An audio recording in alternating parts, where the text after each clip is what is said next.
शिर्के, विठ्ठल रघुनाथ धनावडे आणि या सर्व सभासदांनी कृपया आपल्या नावाचा स्वीकार करावा अशी विनंती केलेलं आहे.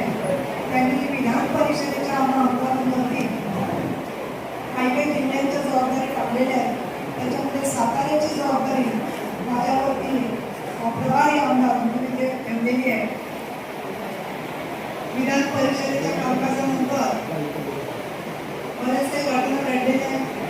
त्यानंतर पहिल्यांदा मी सातारा येते, पण मला असं वाटतं की काहीतरी योजना असावी की साताऱ्याचं माझं खूप चांगलं जिव्हाळ्याचं नातं राहिलेलं आहे आणि त्यामुळे इथे आपल्याला एवढ्या मोठ्या संख्येने पाहत असताना मला अतिशय आनंद वाटतो. महत्त्वाचं की कागदपत्र याच्यासाठी महत्त्वाची आहे की लोकसेवा हमी विधेयक आपल्या राज्यामध्ये